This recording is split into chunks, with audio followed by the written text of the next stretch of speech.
সেজন্য আল্লাহ পাক জানেন কে জান্নাতে যাবে কে জাহান্নামে যাবে, যদিও আমার মালিক জানেন। তারপরও পরীক্ষা করার জন্য প্র্যাকটিক্যালি আল্লাহ পাক স্বল্প সময়ের বান্দাদেরকে হায়াত দিয়ে পৃথিবীতে পাঠিয়েছেন। আবার আল্লাহ পাক মৃত্যু দিবেন, আবার জীবিত করবেন। পুরো এই প্রসেসের কারণ হলো আল্লাহ পাক তিনি আমাদেরকে পরীক্ষা করছে। কি করছেন? সেই জন্য এই দুনিয়া হচ্ছে পরীক্ষার কেন্দ্র। দুনিয়া কি? জোরে বলুন, পরীক্ষা কি? নবীজি বলছেন আর দুনিয়া ও মাজরাতুল আখিরা, এই দুনিয়া হচ্ছে আখিরাতের ক্ষেত্র স্বরূপ। এই দুনিয়াতে আখিরাতের বাজার করার জন্য আমরা আসছি, পরীক্ষা করার জন্য আল্লাহ পাঠিয়েছেন। আর এই পরীক্ষার প্রশ্ন হবে মাত্র তিনটা। বলুন কয়টা? হযরত আব্দুল্লাহ ইবনে মাসউদ রাদিয়াল্লাহু তাআলা আনহু বলেন, খলিফাতুল মুসলিমিন বেয়াদবি মাফ করবেন, যদিও আমি আমার সন্তানদের জন্য তেমন কোনো টাকা পয়সা ধন দৌলত জমি জমা আমি তেমন রেখে যেতে পারি নাই, কিন্তু আমি আমার সন্তানদেরকে সূরা ওয়াকিয়ার আমল শিক্ষা দিয়েছি। কোন সূরার আমল? কেননা আমি আব্দুল্লাহ ইবনে মাসউদ আমার নিজ কানে আমি আল্লাহর পয়গম্বর নবীজি মুহাম্মদুর রাসূলুল্লাহ সাল্লাল্লাহু আলাইহি ওয়াসাল্লামকে আমি বলতে শুনেছি আমার নিজের কান দিয়ে। নবীজি আমার বলেছেন, কোন মুমিন যদি মাগরিবের নামাজের পরে যদি কোরআনুল কারীমের ৫৬তম সূরা সূরা ওয়াকিয়ার আমল করে, আল্লাহ পাক এই সূরা ওয়াকিয়ার আমলের কারণে আল্লাহ তাআলা তার অর্থনৈতিক যাবতীয় সমস্যা থেকে আল্লাহ পাক তাকে উদ্ধার করবেন, হেফাজত করবেন। তাহলে যেই সূরা পড়লে অর্থনৈতিক সমস্যা দূর হবে, ঋণ থাকলে ঋণ পরিশোধের ব্যবস্থা আল্লাহ পাক করে দিবেন, অভাব দূর হয়ে যাবে, আল্লাহ পাক বারাকা দিবেন, সেই সূরা আমাদের মাগরিবের পরে পড়া দরকার আছে না নেই? এই যে সূরার দাম মর্যাদা আল্লাহ বাড়িয়ে দিয়েছেন কেন? অর্থনৈতিক অভাব থেকে মানুষ মুক্তি লাভের আশায় এই সূরা ওয়াকিয়া যখন প্রতিদিন মাগরিবের নামাজের পরে পড়বে, এই সূরার অর্থ যদি মানুষ জানে, পড়ে, বোঝে, তাহলে ওই ব্যক্তির চোখ বেয়ে বেয়ে আল্লাহর ভয়ে, জান্নাত জাহান্নামের ভয়ে তার চোখ বেয়ে বেয়ে অশ্রু ঝরতে বাধ্য হবে। সুতরাং আল্লাহ পাক কোরআনুল কারীমের ওই সূরাগুলির দাম আলাদাভাবে বৃদ্ধি করে দিয়েছেন। যেই সূরাগুলো পড়লে, যেই সূরাগুলো জানলে বান্দার দিলের মধ্যে আখিরাতের ভয়, আল্লাহর ভয় এবং হাসর নাসরের কথা মনে হবে। আল্লাহ তাআলা ওই সূরাগুলির দাম কোরআনে বাড়িয়ে দিয়েছেন। সুবহানাল্লাহ। এই সূরাগুলির মধ্যে একটি গুরুত্বপূর্ণ সূরা হলো সূরাতুল মুলক। আল্লাহর পয়গম্বর নবী মুহাম্মদুর রাসূলুল্লাহ সাল্লাল্লাহু আলাইহি ওয়াসাল্লাম বলেন, কোন মুমিন যদি প্রতিদিন এশার নামাজের পরে কোরআনুল কারীমের 30টি আয়াত বিশিষ্ট সূরা মুলক যদি নিয়মিত পাঠ করে, আল্লাহ তাআলার হাবিব বলেন আল্লাহ পাক এই সূরাতুল মুলকের আমলকারীকে, সূরাতুল মুলকের বরকতে ফজিলতে আল্লাহ পাক কবরের আযাব থেকে আল্লাহ রাব্বুল আলামিন তাকে হেফাজত করবেন। সাহাবায়ে কেরাম রিদওয়ানুল্লাহি তাআলা আজমাইনগণ তারা মৃত্যুর পরবর্তী সময়ে জাহান্নামের চেয়ে কবরের জগৎকে তারা বেশি ভয় পাইতেন। কোন জায়গাকে বেশি ভয় পাইতেন? কবরকে। কেন? হাসরের মাঠে নবী করিম সাল্লাল্লাহু আলাইহি সাল্লামের সাক্ষাৎ পাওয়া যাবে, হাসরের মাঠে নবীজির সাক্ষাৎ পাওয়া যাবে, নবীজির সুপারিশ পাওয়া যাবে। কিন্তু কবর এমন একটি জগৎ যেখানে কোনো ব্যক্তির সুপারিশ, যেখানে কোনো ব্যক্তির সুপারিশ চলে না, যেখানে কোনো টাকার বিনিময় চলে না। কবর শুধু চেনে মানুষের নেক আমল। কি চেনে? এজন্য আল্লাহ রাব্বুল আলামিন বলেন, ওয়াত্তাকু ইয়াওমান লা তাজজি নাফসুন শাইআ ওয়া লা ইউকবালু মিনহা শাফাআতুন ওয়া লা ইউখাযু মিনহা আদলুন ওয়া লা হুম ইউনসারুন। আল্লাহু আকবার বলেন। আল্লাহ রাব্বুল আলামিন বলে, ও ঈমানদারেরা, তোমরা ওই দিনকে ভয় করো যেদিন লা ইউখাযু মিনহা আদলুন, যেদিন কোনো বিনিময় চলবে না। দুনিয়াতে মানুষ বিপদে পড়লে, মামলায় জড়িয়ে গেলে টাকা পয়সা দিয়ে জামিন নেওয়ার সুযোগ আছে, জেল থেকে বাঁচার সুযোগ বাংলাদেশে আছে না নাই? কিন্তু কবরের জগৎ এমন জগৎ, যেই জগতে কোনো বিনিময় চলবে না। ওয়ালা ইউকবালু মিনহা শাফাআত, যেই কবরে কারো সুপারিশ চলবে না। কবর শুধু চিনবে বান্দাদের নেক আমল, পৃথিবীতে যার নেকি বেশি, যার আমল ভালো, কবর তার জন্য হয়ে যাবে জান্নাতের বাগিচা। কবর কোনো ব্যক্তি, কোনো পরিবার কাউকে চেনে না, কবর শুধু চেনে নেক আমল। কি চেনে? আজকে যদি এই মহল্লায় খাস পাড়াতে কোনো ডাকাত ধরা পড়ে, জনগণ তাকে বেঁধে উত্তম মাধ্যম দিয়ে ধনবাড়ি মডেল থানায় ফোন দিল, মডেল থানার কর্তৃপক্ষ এসে তারে ধরে নিয়ে থানায় গেল, লকআপে ঢুকিয়ে পুলিশ আবার ইচ্ছা মতো পিটাইল। এই পিটানিগুলো ফাও পিটানি। কি পিটানি? জনগণ যে পিটিয়েছে এটা বিচারের বাহিরে, থানায় নিয়ে পুলিশ লকআপে ঢুকিয়ে যে পিটিয়েছে এটাও বিচারের বাহিরে।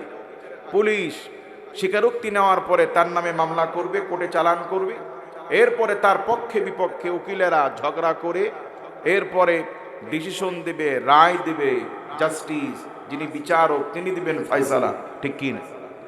তার অপরাধের শাস্তি দিবে জজ, জাস্টিস, বিচারক।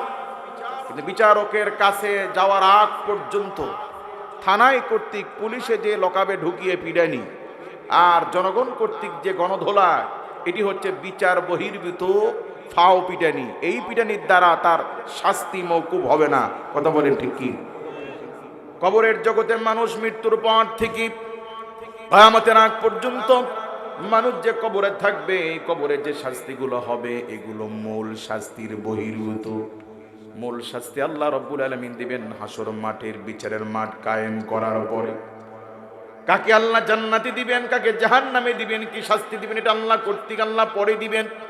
কিন্তু কবরের এই দীর্ঘ সময় অনন্তকাল হাসরের মাঠে কিয়ামতের মাঠে উত্তোলিত হওয়ার আগ পর্যন্ত আদম আলাইহিস সালাম থেকে শুরু করে আজ পর্যন্ত যত ব্যক্তিরা মৃত্যুবরণ করে কবরে চলে গেছে, তারা কবরে কেমন থাকবে এটা কেবলমাত্র নির্ভর করবে শুধু নেক আমলের উপরে। কিসের উপরে? সুতরাং আল্লাহর পয়গম্বর বলেন, কোন মুমিন যদি প্রতিদিন এশার নামাজের পরে যদি কোরআনুল কারীমের 30টা আয়াত বিশিষ্ট সূরা মুলক যদি নিয়মিত কেউ পাঠ করে, আল্লাহ পাকের হাবিব বলেন আল্লাহ পাক এই আমলকারীকে জাহান্নামের কবরের আযাব থেকে আল্লাহ পাক তাকে পূর্ণ হেফাজত করবে। তাহলে আমরা এই সূরা পড়ব ইনশাআল্লাহ। শুধুই তাই না, আল্লাহর নবী বলেন কোন মুমিন যদি এই আমল নিয়মিত করে আর মৃত্যুর পরে কোনো কারণে যদি জাহান্নামী সাব্যস্ত হয়, কখনো কখনো এমন হবে ব্যক্তির গুনাহ যদি বেশি হয়, আল্লাহ রাব্বুল আলামিন ফয়সালা দিবেন তাকে জাহান্নামে নিয়ে যাও। নবীজি সাল্লাল্লাহু আলাইহি ওয়াসাল্লাম বলেন এই সময় সূরাতুল মুলক তার আমলকারীর জন্য আল্লাহর সামনে দাঁড়িয়ে বলবে, মালিক এই ব্যক্তি পৃথিবীতে আমাকে প্রতিদিন তেলাওয়াত করতো, আমি কোরআন, আপনার এই বান্দাকে কোনোভাবেই আমি জাহান্নামে যেতে দিব না। আল্লাহ পাক বলবেন তার প্রতি তো জুলুম করা হয় নাই, তার গুনাহ বেশি, নেকি কম। কোরআনুল কারীমের সূরা মুলক বলবে আল্লাহ এই ব্যক্তির নেকি কম কিনা গুনাহ বেশি কিনা আমি কোনো কিছু কৈফিয়ত জানতে চাই না, আমি শুধু চাই তাকে নাজাত দিতেই হবে, কারণ সে আমাকে প্রতি রাত্রে তেলাওয়াত করত। নবীজি সাল্লাল্লাহু আলাইহি ওয়াসাল্লাম বলেন আল্লাহ রাব্বুল আলামিনের সাথে প্রয়োজনে কোরআনুল কারীম আল্লাহর সাথে ঝগড়ায় লিপ্ত হবে এই ব্যক্তির পক্ষ নিয়ে। আল্লাহু আকবার বলেন। অবশেষে আল্লাহ রাব্বুল আলামিন জাহান্নামী বান্দাকে জাহান্নামী হওয়া সত্ত্বেও, গুনাহগার হওয়া সত্ত্বেও শুধুমাত্র সূরা মুলকের আমলের কারণে আল্লাহ পাক কোরআনুল কারীমের সুপারিশ কবুল করে আল্লাহ পাক এই ব্যক্তিকে মাফ করে দিবে। তাহলে যে ব্যক্তিটি কবর আযাব থেকে বাঁচার জন্য, আখিরাতের নাজাতের জন্য সূরা মুলক প্রতিদিন পড়বে, আর এই সূরার অর্থ যদি সে জানার চেষ্টা করে, বোঝার চেষ্টা করে, তাহলে সূরাতুল মুলক আল্লাহ পাক যেই গুরুত্বপূর্ণ আখিরাতের ব্যাপারে আলোচনা করেছেন, একজন ব্যক্তি যদি অর্থ সহ জেনে যদি পড়ে, তাহলে এই ব্যক্তির পক্ষে চুরি করা, অন্যায় করা, মালে ভেজাল দেওয়া, মিথ্যা বলা, মানুষের প্রতি জুলুম, নির্যাতন, অত্যাচার করার কোনো সাহস মানুষ পেত না। ঠিক কি? সুতরাং আল্লাহর কালাম আমাদের জানা দরকার আছে না নাই?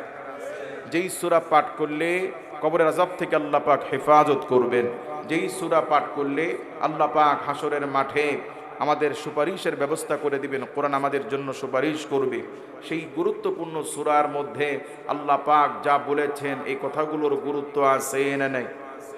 আল্লাহ পাক বলছেন লাউ আনজালনা হাযাল কুরআন, হাই মানুষ, আমি তোমাদের প্রতি যে কোরআন নাজিল করেছি, আমার এই কালাম কি, আমার এই কোরআনকে যদি তোমাদের প্রতি নাজিল না করে পৃথিবীর শক্ত বস্তু পেরাক আমি আল্লাহ পাক যদি পাহাড়ের উপর নাজিল করতাম, তাহলে আমার কোরআনের ভারে, কোরআনের ওজনে পাহাড় বিদীর্ণ হয়ে যাইত, পাহাড় ভেঙে চৌচির হয়ে যাইত। আপনারা বলুন, পাহাড় শক্ত না নরম? আল্লাহ রাব্বুল আলামিন বলেন, ফালা ইয়ানজুরুনা ইলাল ইবলি কাইফা খুলিকাত ওয়া ইলাস সামাই কাইফা রুফিআত ওয়া ইলাল জিবালি কাইফা নুসিবাত। আল্লাহু আকবার বলেন। আল্লাহ রাব্বুল আলামিন বলেন, দুনিয়াবাসী কেন লক্ষ্য করে না উটের শাবকের দিকে, উটের বাচ্চার দিকে আল্লাহ পাক কি গঠন দিয়ে তাকে সৃষ্টি করেছেন। ওয়া ইলাস সামাই কাইফা রুফিআত, মানুষ কেন লক্ষ্য করে না আসমানের দিকে, খুঁটিবিহীন আল্লাহ পাক কিভাবে আসমানকে মহাশূন্যে উত্তোলন করে রেখেছেন। আর ওয়া ইলাল জিবালি কাইফা নুসিবাত, মানুষ কেন লক্ষ্য করে না পাহাড়ের দিকে আল্লাহ পাক এই পাহাড়কে কিভাবে জমিনের উপরে প্যারাক হিসেবে আল্লাহ পাক জমিনে মেরে দিয়েছেন। কে বলছেন?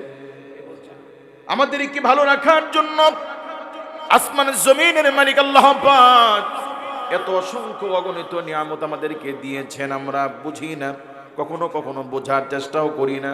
কথা বলেন ঠিক কি না? যেমন আল্লাহ পাক আমাদেরকে যে হাতের 5টি নখ দিয়েছেন, আঙ্গুল দিয়েছেন, এই হাতের প্রতিটি জায়গা, প্রতিটি কোণা, প্রতিটি জায়গা এত গুরুত্বপূর্ণ। আমরা সচরাচর এই জায়গাগুলোর গুরুত্ব বুঝি না, উপলব্ধি করি না। তখন বুঝে আসে যখন হাতের কোনো অংশ কেটে যায়। ঠিক কি না? হাতের কোনো অংশ কেটে গেলে, খেতে গেলে যেন ওই জায়গায় ব্যথা লাগে, কাজ করতে গেলে যেন ওই জায়গায় ব্যথা লাগে। কাটার আগ পর্যন্ত হাতের প্রতিটি জায়গার গুরুত্ব আমরা উপলব্ধি করতে পারি না, কাটার পরে বুঝি। অনুরূপ আল্লাহ রাব্বুল আলামিনের অসংখ্য অবারিত নিয়ামত আমাদেরকে ঘিরে আছে, আমরা বোঝার চেষ্টা করি না। কথা বলেন ঠিক কি না? যেমন আল্লাহ পাক মানুষকে আরামের নিদ্রা দিয়েছে। আমরা যারা শ্রমজীবী বিভিন্ন পেশায় নিয়োজিত, দেখবেন সকালবেলা ঘুম থেকে ওঠার পরে শরীর ফ্রেশ। সকালবেলা আমরা কাজে যাই, সারাদিন কাজ করে ক্লান্ত হই, বোরিং হই। আর এই শ্রান্ত বোরিং শরীর নিয়ে সন্ধ্যাবেলায় যখন ঘরে ফিরি, শরীর খুব দুর্বল লাগে। আবার যখন বিছানায় চলে যাই, ঘুমিয়ে পড়ি, ঘুম থেকে ওঠার পরে গত রাত্রে ঘুমের আগে যে ক্লান্ত ছিল, যে শারীরিক দুর্বলতা ছিল, আল্লাহ পাক সব দূর করে দিয়ে ঘুমের মাধ্যমে আমাদেরকে সকালবেলা আবার তরু তাজা করে, আবার পূর্ণ উদ্দাম, পূর্ণ এনার্জি শরীরে দিয়ে আবার কাজ করার মতো শক্তি, সামর্থ্য যিনি আমাদেরকে ভিক্ষা দেন, বলুন তিনি কে? আরে ঘুম যেন আরামের হয়, ঘুম যেন নির্বিচ্ছিন্ন হয়, ঘুম যেন ডিস্টার্ব মুক্ত হয়, সেই জন্য আল্লাহ পাক রাতকে অন্ধকারে আচ্ছন্ন করে দিয়ে, পাখির চেঁচামেচি, পাখির কিচির মিচিরকে বন্ধ করে দিয়ে যিনি তার বান্দাদেরকে নির্বিচ্ছিন্নভাবে নিদ্রার ব্যবস্থা, পরিবেশ যিনি আমাদের অনুকূলে করে দেন, বলুন তিনি কে? সে আল্লাহ পাক বলছেন, তোমাদেরকে ভালো রাখার জন্য আমি আল্লাহ পাক এই জমিনের বিভিন্ন জায়গায় পাহাড়কে তোমাদের জন্য ভালো রাখার জন্য পাহাড়কে দিয়ে আমি আল্লাহ জমিনে প্যারাক মেরে দিয়েছি, যেন ঘন ঘন ভূমিকম্প না হয়, ভূমিধস না হয়, যেন জমিন ধসে না যায়, ঘন ঘন যেন ভূমিকম্প না হয়। পৃথিবীর ভারসাম্য রক্ষার জন্য যিনি পাহাড়কে দিয়ে জমিনে প্যারাক হিসেবে গেড়ে দিয়েছেন, বলুন তিনি কে? আরো জোরে বলুন তিনি কে? সে আল্লাহ পাক বলেন, আমি আল্লাহ পাক যদি আমার কোরআনুল কারীমকে তোমাদের প্রতি নাজিল না করে, লাউ আনজালনা হাযাল কুরআন, আমি আল্লাহ পাক আমার কালামকে যদি তোমাদের প্রতি নাজিল না করে এই শক্ত প্যারাক পাহাড়ের উপরে আমি আল্লাহ পাক যদি নাজিল করতাম, আমি আল্লাহর কোরআনের ভারে এই শক্ত পাহাড়টা ভেঙে চৌচির হয়ে যাইত। সুতরাং কোরআনের গুরুত্ব কম না বেশি? এই গুরুত্বপূর্ণ কোরআন জানার, বোঝার, মানার দরকার আছে না নেই? আজ এই জমিনে মানুষ কোরআন বোঝারও চেষ্টা করে না, বুঝলেও মানার চেষ্টা করে না। সত্য না অসত্য? যার উজ্জ্বল দৃষ্টান্ত আপনাদেরকে বোঝায়। এই মুহূর্তে আমি যদি আপনাদেরকে জিজ্ঞেস করি, কারা কারা আছে ছোট ছোট সূরা ইখলাস, সূরা কাউসার, সূরাতুল ফাতিহা, মোটামুটি যেই সূরাগুলি আমরা সবাই জানি, এই সূরাগুলো যে কয়টা আমরা পারি এর অর্থ কারা কারা বলতে পারবো? জিজ্ঞেস করলে 100 জনের মধ্যে 2 জন লোক পাওয়া বড় দুষ্কর। বলুন সত্য না অসত্য? যে পুরা কোরআনুল কারীমের ছোট্ট একটি সূরা আমরা অর্থ জানার প্রয়োজন বোধ করি না, জানলেও আল্লাহ পাক যে হুকুমগুলো দিয়েছেন তা মানার প্রয়োজন বোধ করি না। সে কারণেই পৃথিবীতে চুরি চামারি, অশান্তি, লুণ্ঠন, ধর্ষণ, ব্যভিচার, জুলুম, নির্যাতনে গোটা জমিন যেন আচ্ছন্ন হয়ে যাচ্ছে। কথা বলেন ঠিক কি না? সুতরাং আল্লাহর কালাম জানা, বোঝার, মানার দরকার আছে না নেই? আল্লাহ আমাদেরকে তৌফিক দান করুন বলে আমিন। সেজন্য আল্লাহর কালাম আপনাদেরকে জানার জন্য সূরা মুলকের প্রথম দুইটি আয়াতে কারিমা তেলাওয়াত করেছি। আল্লাহ পাক কি বলেছেন আপনারা শুনতে চান তো ইনশাআল্লাহ? আল্লাহ পাক এই সূরার শুরুতে বলছেন তাবারাকাল্লাযী বিয়াদিহিল মুলক, অতীব বরকতপূর্ণ সত্তা সেই মহাশক্তিধর আল্লাহ পাক যিনি সমস্ত দুর্বলতা, সমস্ত অক্ষমতা থেকে মুক্ত। সে আল্লাহ পাক হচ্ছেন তাবারাকাল্লাযী বিয়াদিহিল মুলক। আল্লাহ তাআলা বলছেন সেই মহান সত্তা তিনি যার হাতের মুঠোয় গোটা মুলকিয়াতের রাজত্ব, তামাম সৃষ্টি জগতের সমস্ত ক্ষমতার একচ্ছত্র মালিকানা যে আল্লাহর কবজায়। চিৎকার করে বলুন তিনি কে? ওই আল্লাহ রাব্বুল আলামিন বলছেন তাবারাকাল্লাযী বিয়াদিহিল মুলক, তোমাদের সত্তা পুত পবিত্র তিনি যার হাতের মুঠোয় গোটা মুলকিয়াতের রাজত্ব। ওয়া হুয়া আলা কুল্লি শাইইন কাদির, আর তিনি হচ্ছেন সর্বশক্তিমান, সবকিছুর উপরে তিনি একচ্ছত্র অধিপতি। তিনি কে? ইমাম আবু হানিফা রাহমাতুল্লাহি আলাইহি তিনি যখন ছাত্র, ছোটবেলায় ওনার জীবনীতে পাওয়া যায় এক নাস্তিক ইসলামের ব্যাপারে কিছু প্রশ্ন নিয়ে হুজুরদের কাছে হাজির। বলে আমি আল্লাহর ব্যাপারে 3টা প্রশ্ন মুসলমানদেরকে করতে চাই, তার জবাব যৌক্তিকভাবে আর কোরআন থেকে তার জবাবগুলো দিতে হবে। কি প্রশ্ন? বলে আমার প্রথম প্রশ্ন হলো আল্লাহ রাব্বুল আলামিনকে তোমরা যারা বিশ্বাস করো আল্লাহ কি, আমি জানতে চাই তোমাদের স্রষ্টা আল্লাহর আগে কি ছিল। নাম্বার 1 নাম্বার প্রশ্ন। আর 2 নাম্বার প্রশ্ন হলো আল্লাহ পাক তিনি এই মুহূর্তে কোন দিকে তাকায় আছেন। আর 3 নাম্বার প্রশ্ন হলো আল্লাহ পাক তিনি এই মুহূর্তে কি করছেন। কয়টা প্রশ্ন হলো? আল্লাহর আগে সৃষ্টি জগতে কি ছিল। হুজুররা এই প্রশ্নগুলো শুনে বিব্রত বোধ করতে লাগলেন।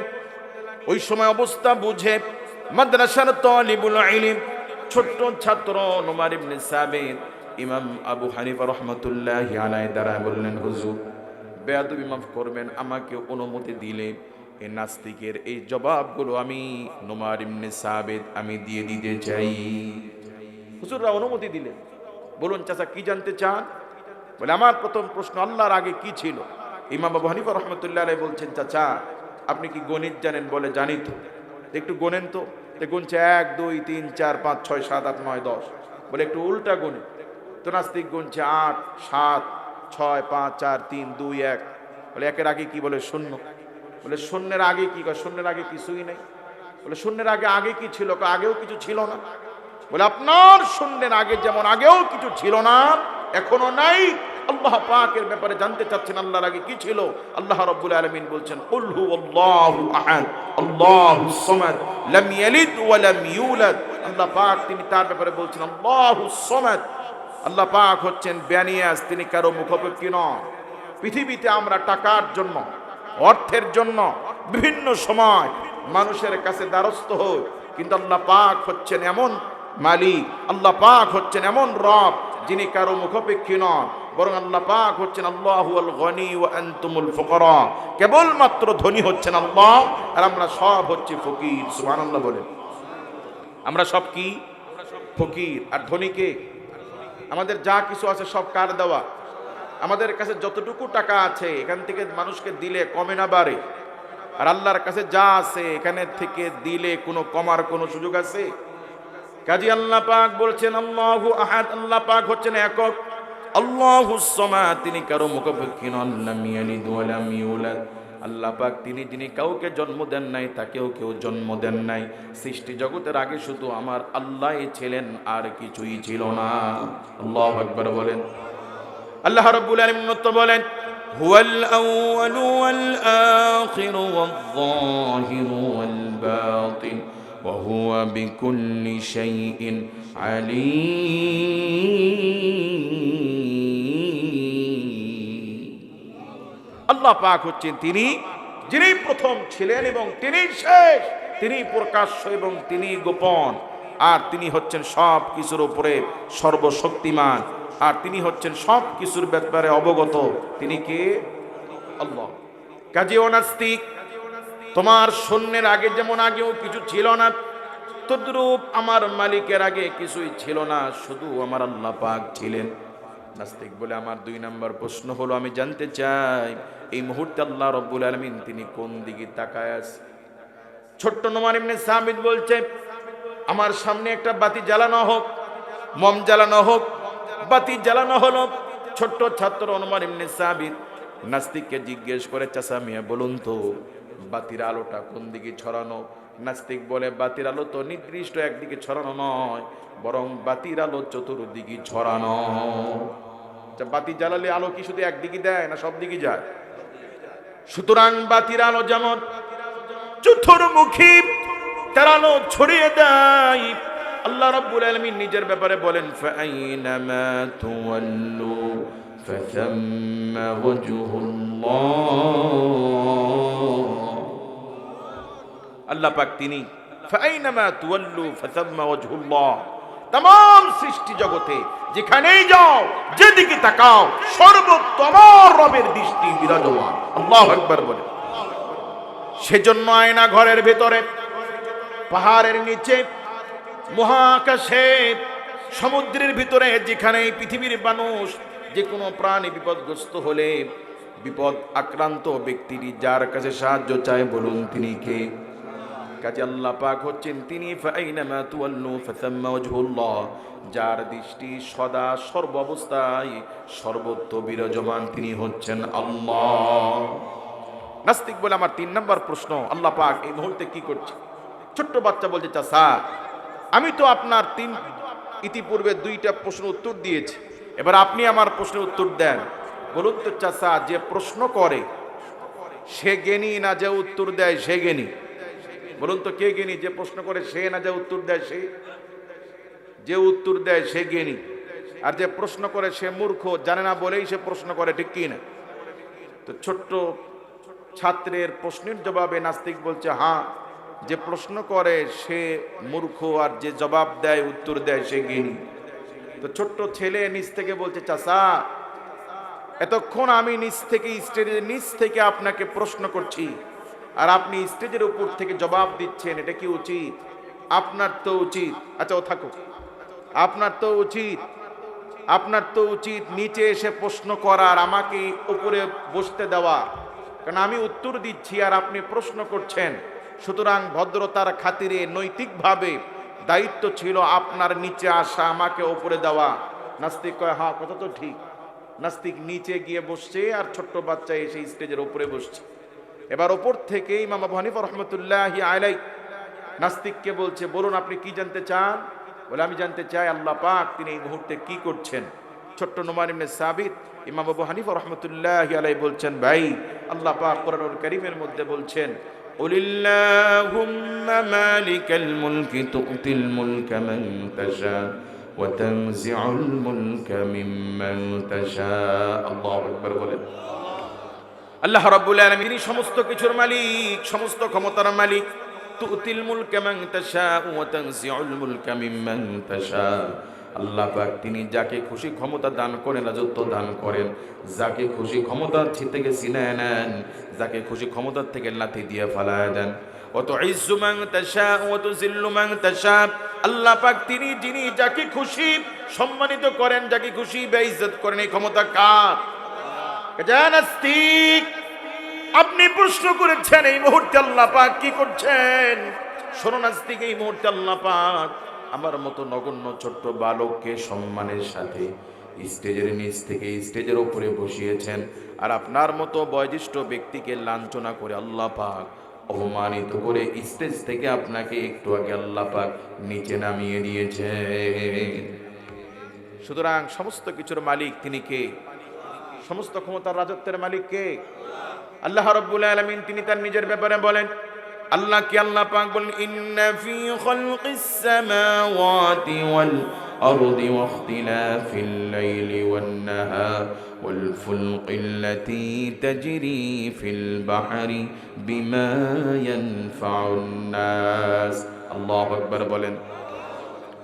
পৃথিবীবাসীকে লক্ষ্য করে আল্লাহ পাক বলে, মানুষ শোনো, তিনি আল্লাহ, যিনি ইন্না ফি খালকিস সামাওয়াতি ওয়াল আরদ, সাত আসমান জমিন যিনি বানিয়েছেন তিনি হচ্ছেন আল্লাহ। ওয়াক্তিলাফিল লাইল, আল্লাহ যিনি পৃথিবীর আবহমান কাল থেকে শুরু করে আজ পর্যন্ত রাত এবং দিনের পরিবর্তন যিনি ঘটান তিনি হচ্ছেন আল্লাহ। রাতকে সরিয়ে দিনের আগমন, দিনকে হটিয়ে রাতের আগমন, এই কাজ যিনি করেন বলুন তিনি কে? তাম পৃথিবীর সমস্ত মানুষ যদি কোমরে গামছা বেঁধে যদি আন্দোলন করে যে পৃথিবীতে আমরা রাত আসতে দিব না, শুধু দিনই থাকবে, সম্ভব? আবার যদি বলে যে না, সপ্তাহে 7টা রাতের দরকার নাই, 3 দিন রাত থাকবে আর বাকি দিনগুলো শুধু দিন থাকবে, সম্ভব কি এটা? তাম পৃথিবীর সমস্ত মানুষ মিলে, সমস্ত ক্ষমতা, সমস্ত বিজ্ঞানীর সমস্ত মেধাবী পরিশ্রম করে প্রযুক্তি কাজে লাগিয়ে সমস্ত জিনদের সাহায্য নিয়েও মানুষ রাত এবং দিনের পরিবর্তন ঘটানোর ক্ষমতা রাখে না। অথচ পৃথিবীর আবহমান কাল থেকে শুরু করে আজ পর্যন্ত যিনি দিন এবং রাতের পরিবর্তন ঘটান আল্লাহ পাক বলছেন তিনিই হচ্ছেন তোমাদের মালিক, আসমান জমিনের রব আল্লাহ। আল্লাহু আকবার বলেন। এরপর আল্লাহ পাক তিনি তার পরিচয় দিচ্ছেন, শোনো বান্দা, আল্লাহকে واختلاف الليل والنهار والفلق التي تجري في البحر بما ينفع الناس।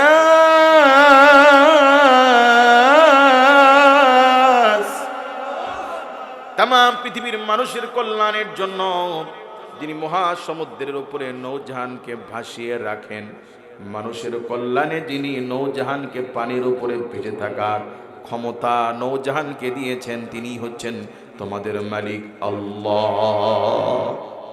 কে দিয়েছেন? বাণিজ্যিক নগরীর জন্য, ব্যবসা প্রতিষ্ঠানের জন্য, মালামাল বহন করার ক্ষেত্রে, পণ্য নেওয়ার ক্ষেত্রে স্থল বন্দরের চেয়ে আকাশ পথের চাইতে নৌপথ হচ্ছে সবচেয়ে সহজলভ্যভাবে, সবচেয়ে সহজলভ্যভাবে কম খরচে বেশি পণ্য আদান প্রদান করা হয় পৃথিবীতে নৌপথে।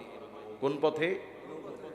বাণিজ্যিক নগরী হওয়ার জন্য, ব্যবসা নগরীর জন্য, ব্যবসার জন্য সবচেয়ে সুষম উন্নত ভূমি হচ্ছে ওই ভূমি যে ভূমির পাশে নদী আছে, যে নদী দিয়ে জাহাজ চলাচল করে, ওই পথ, ওই নগরী হচ্ছে ব্যবসার জন্য সবচেয়ে বেশি উন্নত।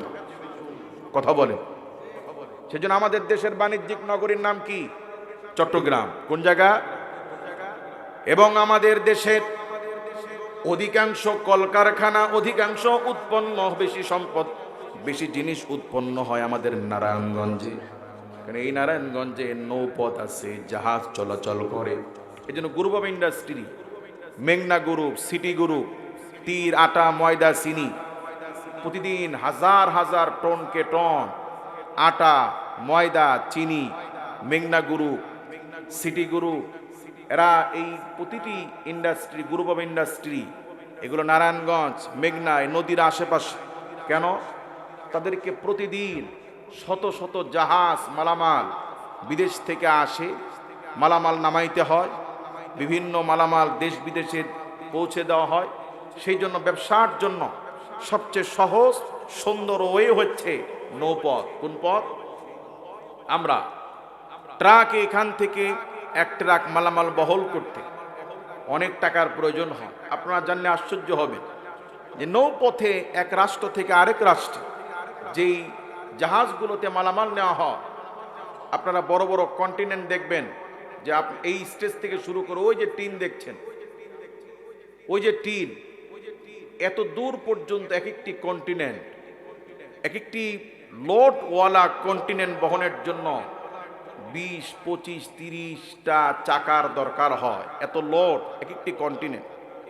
এরকম কন্টিনেন্ট এক একটি জাহাজে 1400, 1500, প্রায় 2000 পর্যন্ত এক একটি জাহাজে মালামাল এরকম কন্টিনেন্ট লোড করা যায়। অর্থাৎ 2টা 3টা ট্রাকের সমান একটি কন্টিনেন্ট। এরকম 1টা 2টা কন্টিনেন্ট নয়, প্রায় 2000 কন্টিনেন্ট একটা আন্তর্জাতিক মানের জাহাজে বহন করা যায়। এক একটি জাহাজে যখন জাপান থেকে গাড়ি আসে, আপনারা আশ্চর্য হবেন, প্রায় 7,000 প্লাস গাড়ি একটা জাহাজে লোড করা যায়। কত গাড়ি? 7,000 গাড়ি। কি পরিমাণ জায়গা লাগতে পারে? 7,000 গাড়িকে বহন করে নিয়ে আসে যে জাহাজ, এর ভেতরে কত হাজার টন ওয়েট হয়। আল্লাহ তাআলা বলছেন বিমা ইয়ানফাউন নাস, মানুষের কল্যাণের জন্য নৌজাহানকে, এই জাহাজকে পানিতে ভেসে থাকার মতো ক্ষমতা নৌজাহানকে যিনি ভিক্ষা দিয়েছেন মানুষের কল্যাণের জন্য, তিনি হচ্ছেন তোমাদের রব আল্লাহ। আল্লাহু আকবার বলেন। সে আল্লাহকে আদর করে একটু ডাক দেন তো আল্লাহ। আরো জোরে ডাক দেন আল্লাহ।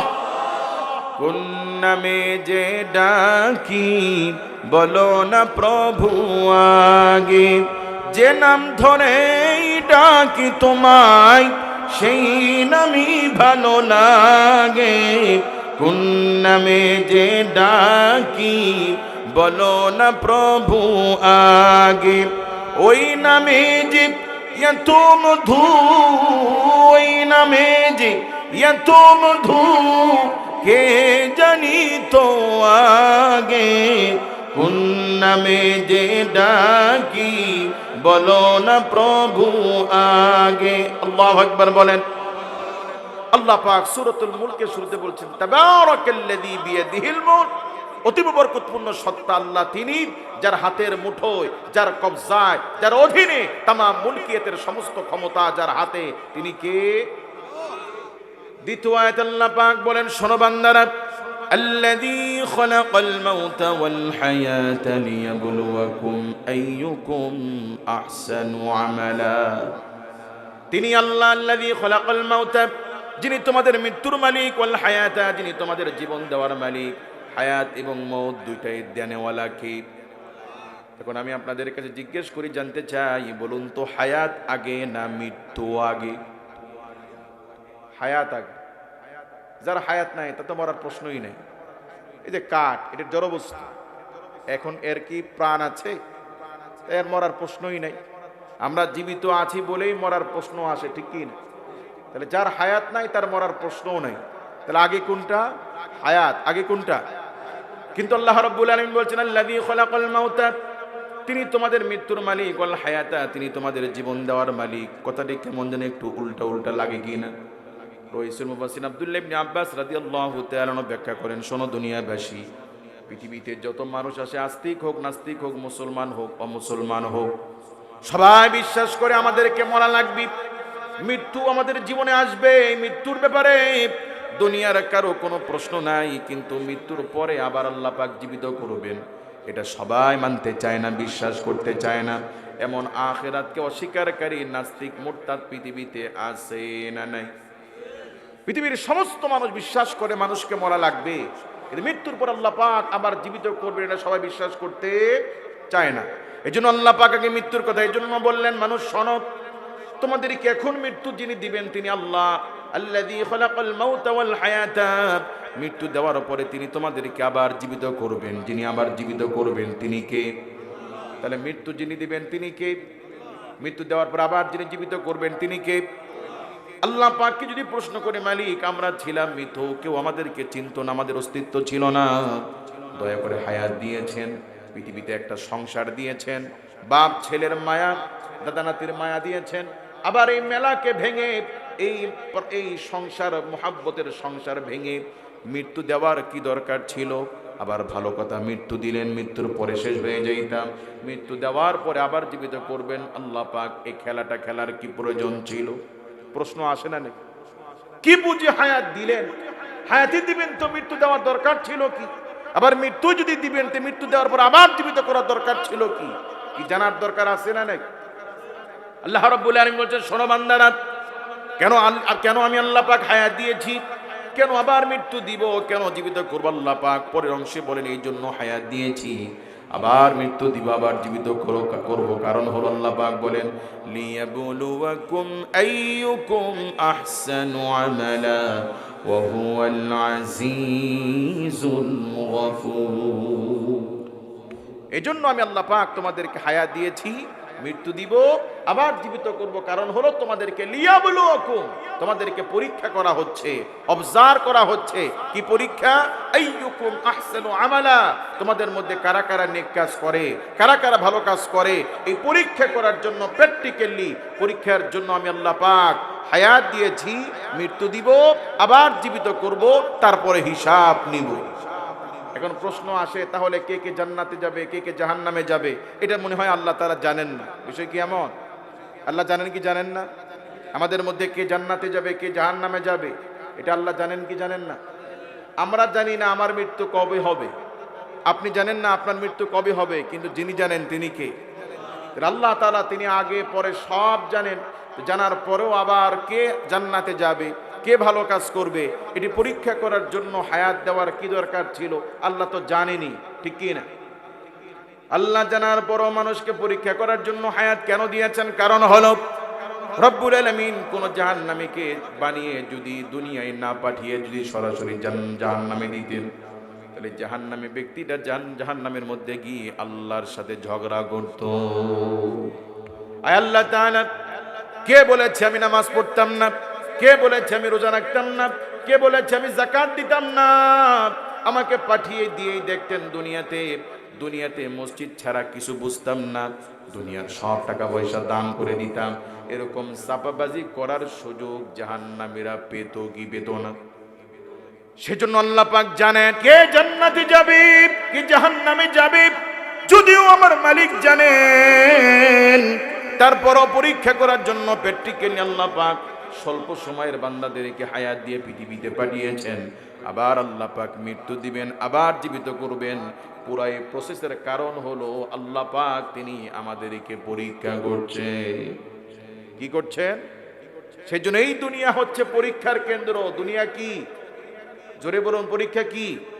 নবীজি বলছেন আর দুনিয়া ও মাজরাতুল আখিরা, এই দুনিয়া হচ্ছে আখিরাতের ক্ষেত্রস্বরূপ। এই দুনিয়াতে আখিরাতের বাজার করার জন্য আমরা আসছি, পরীক্ষা করার জন্য আল্লাহ পাঠিয়েছেন। আর এই পরীক্ষার প্রশ্ন হবে মাত্র 3টা। বলুন কয়টা?